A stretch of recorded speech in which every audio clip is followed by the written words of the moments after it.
to Sister Vibes, I'm Alicia. and I'm Tara. And today we're going to be talking about another mental health word or phrase called emotional numbing.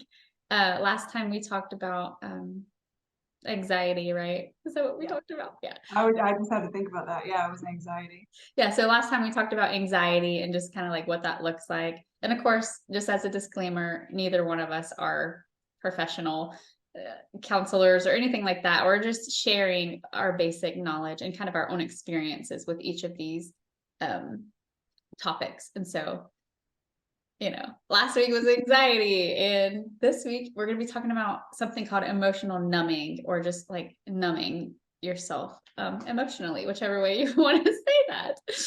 Um, so yeah, it's something that I have struggled with forever. That's probably one of my main ways of coping in a negative way or unhealthy way. It's a coping mechanism, and if you think about the term emotional numbing, it's pretty self-explanatory. It's like basically numbing yourself emotionally so that you're not feeling your emotions. And so, with that being said, Alicia, have you had any experiences doing that in your Oh life? yeah, all my life. It's I don't know, kind of natural to just flip that switch for me and just not feel Yeah. So by what does that look distracting myself with doing things. like? Like, Distracting yourself. oh yeah, I've done that all my life. And considering the things that I've gone through, I don't know. I think I can't think right now. I Yeah. feel like I should have been more dramatic with my emotions, Mhm. but I never really was. Do you know what I'm saying? It's like Yeah. I just shut it off. And that what emotional numbing is? It's just when Yeah. you just shut off your emotion and not deal with what's going on. Right. Right. And so, it's funny, like we will say, yeah, we're shutting our emotions off. We're doing that. But the reality is sometimes we can't control that. Like Oh yeah. our brains just do that when we are overwhelmed.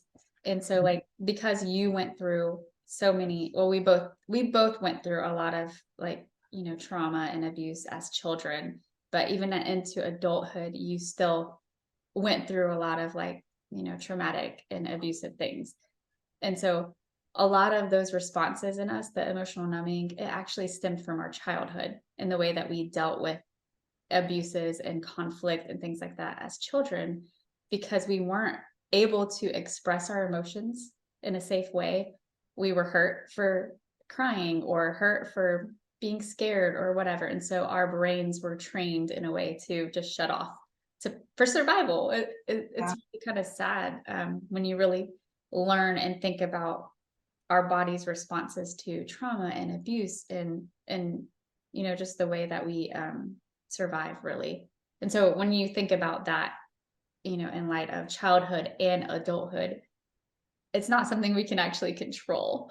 Like our No. brains are just doing that because we feel overwhelmed and our systems are just overwhelmed. And so I'm going to tell you like what my counselor kind of told me about that a little bit. But before I do, um, what what have been some of your distractions or your go-to coping mechanisms when it comes to emotional numbing? Just OCD cleaning, cleaning, OCD. organizing. I have games on my phone. Yeah. Um, the not good ones in the past have been drugs, alcohol. Those are no bueno. But those also like physically numb you too. Right. So those are just Yeah. I'm sure there's others, but Yeah. Yeah. A lot of maybe people. if there was a list, I'd be able to check off like all the ones that you know what I mean? Food, Yeah. Right. Numbing with food. Hmm. snacks, candy, Yeah. lots of candy. Yeah. Candy is a big one for me too. I Candy. can't Yeah. just stop. Like it's so annoying. If you know a roll of Mentos, Uh-huh. for example, I eat the whole thing like in I one can't. sitting. I One can't get it sitting. all. It like starts to hurt my teeth. Like my jaws are like, because they're so hard to chew. I think It's that's just for your jawline. it's like when you're going through a hard time because your jaw muscles are like chiseled, you Yeah, know, exactly. Yep. just Oh, look childhood for trauma. Childhood they're trauma. they're numbing. They're numbing. Yeah. So, Yeah. So eating, it's yeah, so cleaning was a big one for me. I was telling my new trauma therapist about that, because she's like, "How do you take care of yourself?" That's like one of the questions they always ask every session. How do you take you're like telling them this horrific thing that you've had to go through or whatever, just like, "Oh, it's such a bad week. This happened." And the first thing they say is, "How did you take care of yourself during that situation?" And you're just like, I don't know, like, did I take care of myself? Because 'Cause I'm a mess, you know what I mean? clean my bathroom. Yeah, but I was telling her, I was like, one of my things that because she said, there are a lot of healthy ways to have self-care, and sometimes people think, that self-care is, making sure you're eating or watching a good movie or just taking care of yourself, taking a hot bath, but really it's doing the things that you need to do, like, in life, even if you don't feel like it, like getting up and cleaning or, getting a shower or, just taking care of yourself, basically. And so I was telling her, well, the problem with that is when I'm in my little zone, I clean. Like that's what Yeah. I do to like numb and to, cope or whatever. And so she thought that was kind of funny. And she's like, okay, well, yeah, that's probably a different conversation. Yeah. But that's one of the things I do too, is just go and I'll just clean. Why do we do that though? Why do we clean? Because like some people, like on hoarders, like apparently they suffer from a disorder that prevents them from cleaning anything ever. So Yeah, like, and the traumas are very similar. So right. it's weird that we react Mm. by cleaning and then other people react by just not doing anything ever. Yeah, it's very interesting. Just how the brain works. And so from what I've read, I'm sure I could be wrong, could be right. But what it is like our our situation, external circumstances are disordered, like they're in disorder, they're in disarray. And so emotionally we can't handle that, that disorder. There's nothing we can do. We can't control that. But what we can control is the cleanliness. So Yeah. we're getting everything in order physically around us that we can control. Does that make sense? Like, Yeah, it does. And then that helps us. yeah, right. Yes. Yeah. I mean, I think that's a healthier coping mechanism, as opposed to, Yeah, it's productive. yeah, it is. It is. But we're also still not like dealing with the problems. I know. You I know? know. And so for people that I think people like hoarders who just shut down completely, they're in an even deeper numbing state, I think, than we are, to where they can't even do anything. And so it's so overwhelming for them. They just can't do anything, I think is what it is. So it's really just fascinating. But so there are all types of different ways people can numb themselves emotionally. But at the end of the day, from what I understand, my trauma therapist was telling me uh, that every person has a window of tolerance when it comes to like emotional and mental stimulation. Like, Mhm. just having normal conversations like with you or whatever. And like everything's fine, right? But what if you started yelling at me? Or what if, we had a conflict or something like that? Um, there is, only a very limited amount of um mental capacity, I guess. I don't know what you want to say, what you Yeah. call it, but this window of tolerance where if we get pushed above that, like we'll go into I'm trying to say all of this properly, hyper arousal, where we're like super hyped up, we're like our fight um response kicks in, where we have anxiety, Adrenaline. anger, Adrenaline. yeah, adrenaline, right?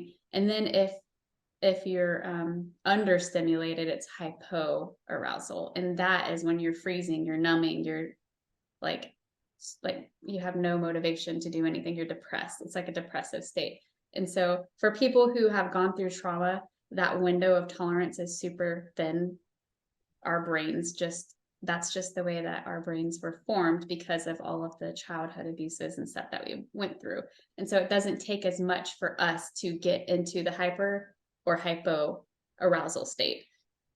And so the process is you're in your window of tolerance, everything's cool, but then once you get triggered, you go up to the hyper arousal state where it's fight, whatever. And then and Do that, you get that way? I mean, it's not like a fight thing for me, but it's like I feel like it's anxiety for me. Like Yeah. Okay. last week, it's anxiety. I'm not a fighter. I'm not an angry person. Some people are. Some people I'm are not fighters. confrontational either. Yeah. And so for Yeah. me, it's that anxiety is like overwhelming me, but I feel like I can't do anything with it. And so my body and my brain for survival shuts off. And so I go immediately after that, I go down to the hyper arousal where I'm just numb. Like my brain does that as a protective. Hyper or hypo? So Hypo. okay, so hyper Hyper. is like hypo is Yeah. Hyper is the like anger, fight, anxiety, go, go, go. And then the hypo is the depressive, and so like because for me specifically, because of the trauma and all of that, it doesn't take long for me to get to shut down, basically. It doesn't take much for me to get up to the anxiety or to shut down. And so that the hypo arousal is the numbing, the depression, and you guys can look this up, or you can, I'm saying guys, but whoever's watching this, you guys want to look that up, just look up window of tolerance. Hypo arousal would be the depressive state. Hyper would be the anxious, angry, like adrenaline rush. And so some people, it just depending on your level of trauma, your level of abuse, and kind of the ways that you dealt with that as a kid, you're going to still do that as an adult. And so part of like trauma therapy and getting help and stuff is learning how to, widen that window of tolerance. And they do that through like exposure to like talking through your traumas and becoming desensitized to it is what it is. So that's where I'm at in my like journey of therapy. And so did she give you any like tools to work through? not yet. No. That's she's right now in the stage that That's next episode. yeah. So the stage that I'm in is where she's educating me about all of this stuff because she wants me to be aware of what my brain's doing, why it's doing it, what this looks like, all of the different, so when you go into that stage, this is why you're there, blah, blah, blah. And so she wants to widen that window of tolerance so that when I'm having conflict with people or communication or conversations, I'm not getting triggered so easily. Yeah. And putting me into one of those two states, I just need which I think it always goes to the hyper state and then the hypo state. It always goes that way for me, but it's just a quick process for my brain because of all of the stuff that I've been through. So I think that's the same for you as well. Like our brains just can't handle it. It's like overload. It's like overheating. And so it just shuts down. And so we just numb. I get quiet. Yeah. Same. That's numbing. Yeah. When I get angry, I'm so quiet. It's weird.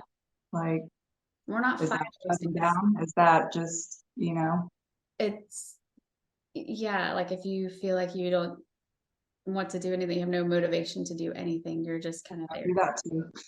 Yeah. But if you're angry, you're upset, yes, your brain is shutting that down instead of, because if you're just calm, that's numb. That's not normal. Like when you're angry, I your can be body pretty should calm. be. Yeah, I can be pretty calm with certain situations that most people would probably lash out. Yeah. But Yeah. and it also depends on the time of the month. Yes. Yes. Hormones do Yeah. play a big role in some of this, but this is about to end in 8 minutes, but Okay. so I mean, I'm gonna edit that. All right. Bye. I know, bye. Basically, we're done. Good luck, guys. Good luck. You have to tune in next time for the how to help this. No, I don't really know how to help it yet. I stay tuned but if anybody wants to do research on that, just look up, like I said, window of tolerance. And This is stuff we've never even heard of, right. And Yeah. it's pretty wild. 40 years old. And it's like all new to me. All of these explanations for the way we have felt and responded to things. It's so fascinating. And so that's why it's important to kind of go through the process of healing, some of the traumas so that, whenever you have conflict and stuff like that with people, you're able to handle it and not shut down like me. I suck Yeah. at conflict. I always have. Yeah. Do you feel like forgiveness is like helpful towards healing? Of Like, course. do you feel like, Yeah, yeah, that's necessary. yeah, I feel that way too. Yeah, forgiveness is necessary, and that's kind of like letting those people off the hook for what they did. But forgiveness does not always equal reconciliation. Uh, You know, oh, of course not. yes, but forgiveness and letting go of the It helps the healing it process. I does. mean, there's But a lot of people out there that just hold on to it and then wonder why they can't yeah, heal. Just yeah, forgive. Like, it's that's time to move on because you're really only hurting yourself. But anyway, I just yeah. thought I'd throw that in there.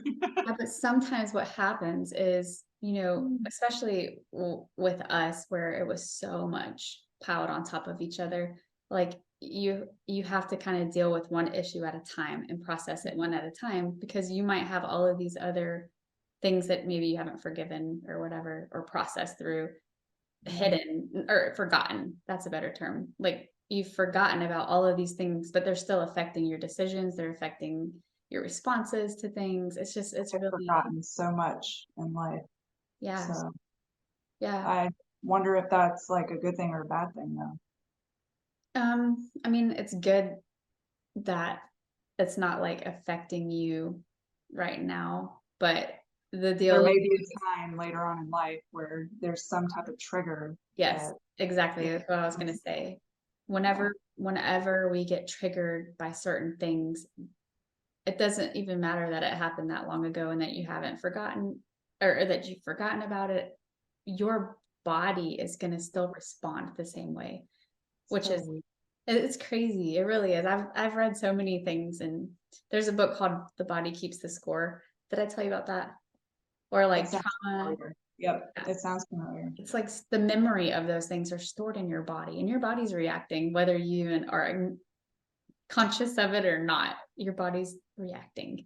Do you feel like a kid again when certain things happen?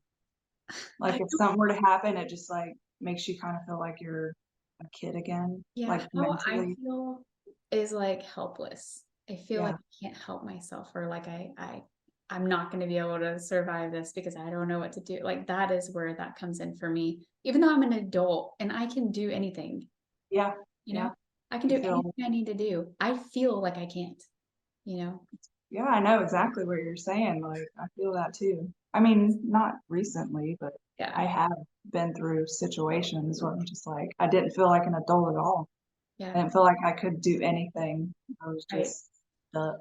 Yeah, I'm a little kid, you know, yeah. and part of me too just felt like I deserved things, you know. Do you understand what I'm saying? Shame. Like when bad things happen, there's a reason, and I must have done something to deserve it. Yeah, Like it's, yeah, that's not. I mean, that's shame. That creeps up, and that's something actually that a lot of abuse victims or survivors, whatever, have to work through is shame. yeah, um, because I don't know why our brains do that. We're trying to make sense of what happened to us, and so especially if the type of abuse was degrading and it's like making you devalued and not love yourself, blah blah blah.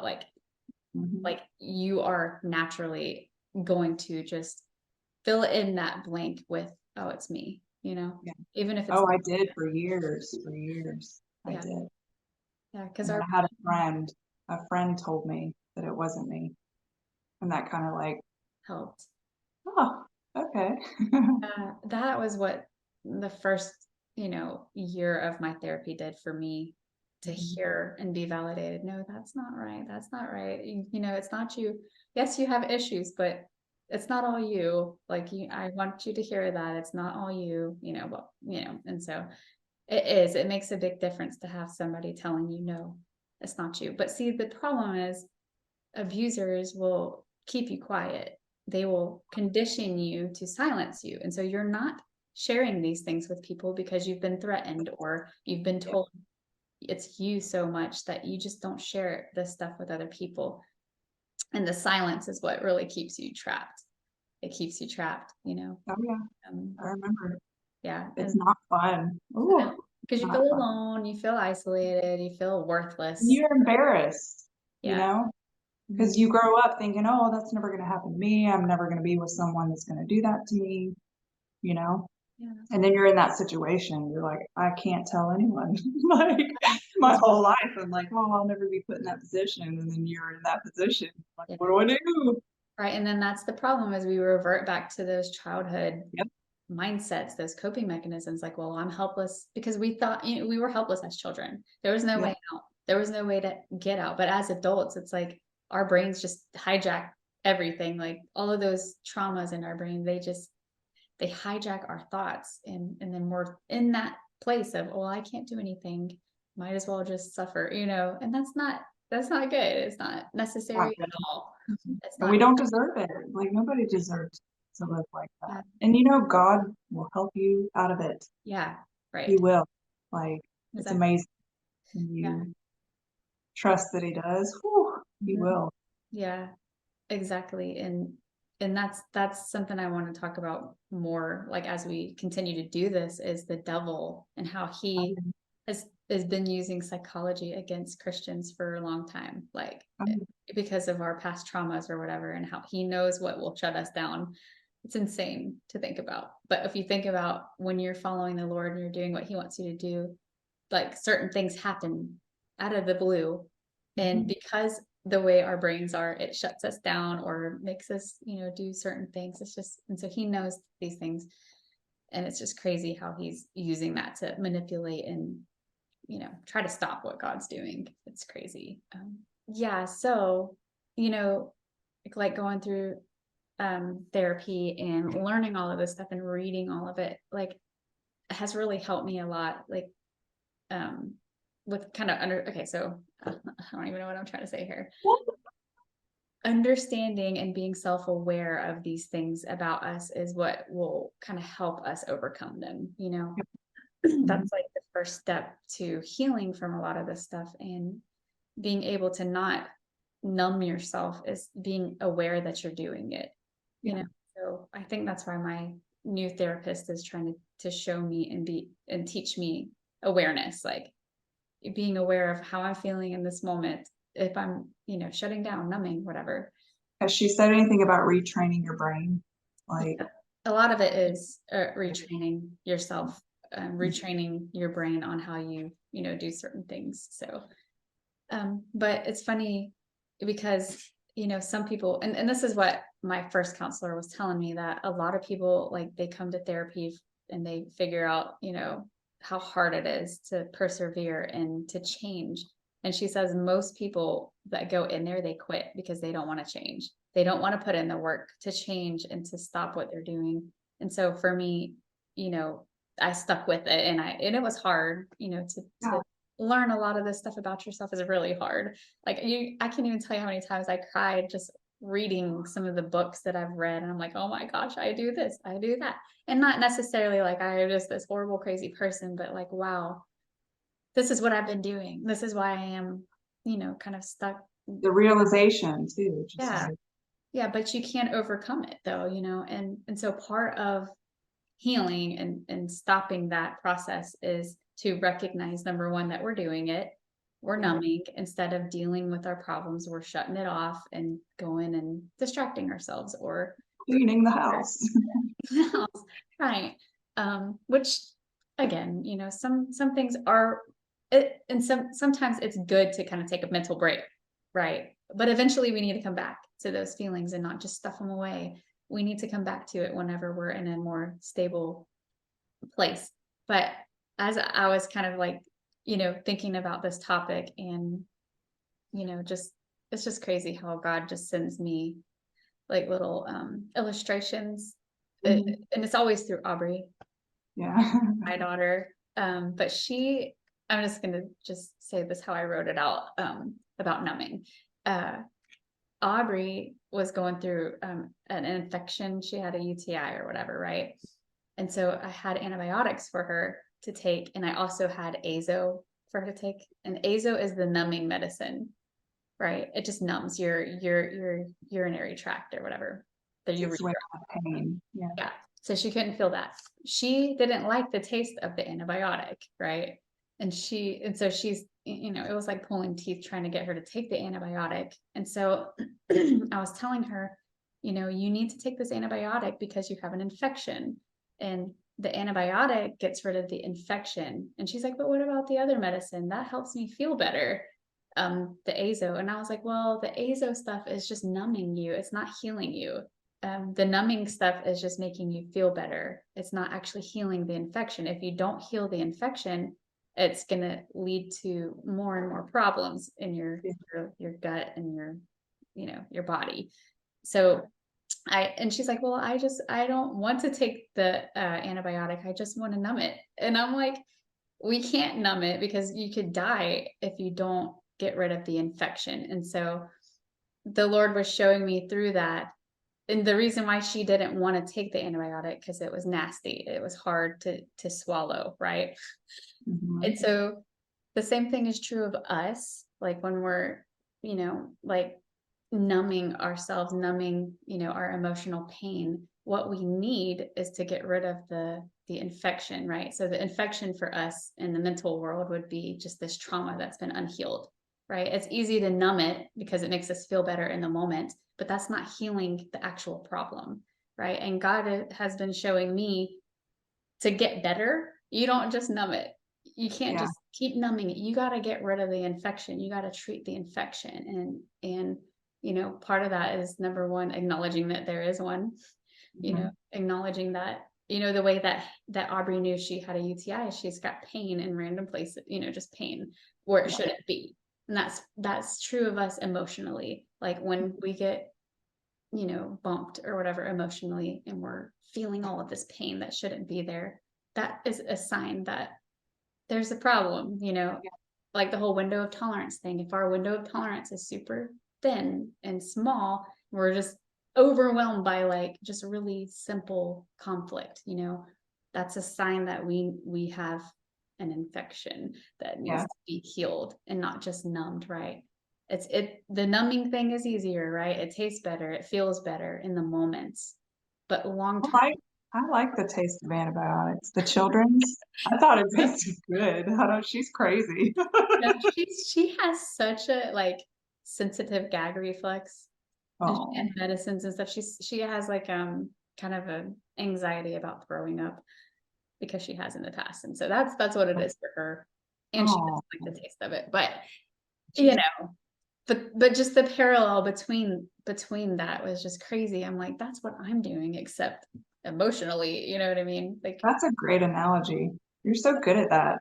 I mean, that's definitely from the Lord, but he's like, see, like you need to heal from this and stop numbing it. Stop playing games or doing whatever. Like, let's deal with this, let's get it out and, clear up the infection. And so that's kind of, my mindset now is I want it, whatever it takes, even if it hurts, even if it tastes nasty, quote unquote.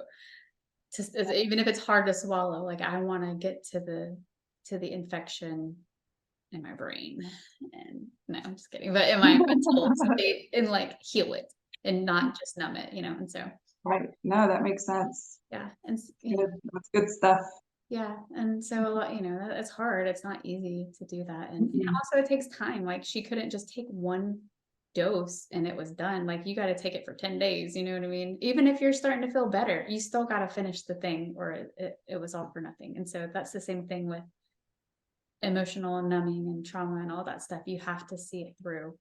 Yeah, it's years of abuse. It's not just going to go away, in a couple days or a couple therapy sessions. It's going to take a bit. Yeah. It's like when you're pregnant and you have a baby, you're not just going to bounce right back. Yeah. It's going to takes time. At least 9 months. Yeah. Right. Your body's not going to be back to, your normal size right away. And if it is, good for you. Takes time. Good for you. Yeah. Oh, it takes time. What song is that? Mariah Carey. Love takes time. I'm trying to think of it though. How does it go? Love takes time to heal. You're hurting so much. Oh, that's her. Oh, yeah. That's an old song. It's like from the 80s, yeah, right? The late 80s or something, early 90s. Early 90s, yeah. I know what song that is now. Yeah. Yeah, I can hear it in my brain now. Okay. Okay. I mean, I'm I like, didn't "Wait, sound what anything song is like it, but that?" I'm I know what you're talking about, but love healing. not a professional singer. Oh, no, I wanna be. yeah, Aaliyah always tells me, "You should go on American Idol." I'm like, yeah. "No, there's no way." Aw, I couldn't do it either. That would be so Yeah, embarrassing. yeah. I would just be way too shy and Oh, too yeah. Talk about anxiety. Oh, yeah, it would hit me hard. I have to go to the front of the bathroom in the middle of the Childhood trauma. What to the do? microphones. Oh, goodness. Funny.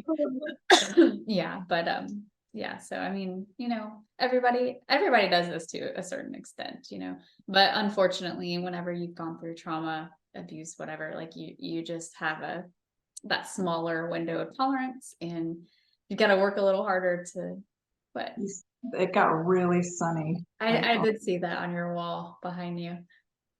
and then it went away. It went away. Okay. So yeah, see everyone, the Lord is Yeah. confirmed.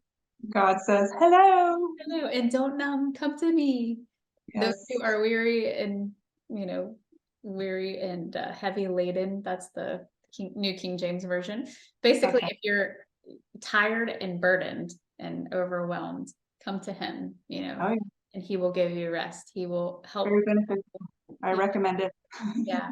And so don't numb out, and that's another thing too, is like sometimes we'll turn to all these other things to deal with some of our emotional pain or whatever. But God's like, do it with me.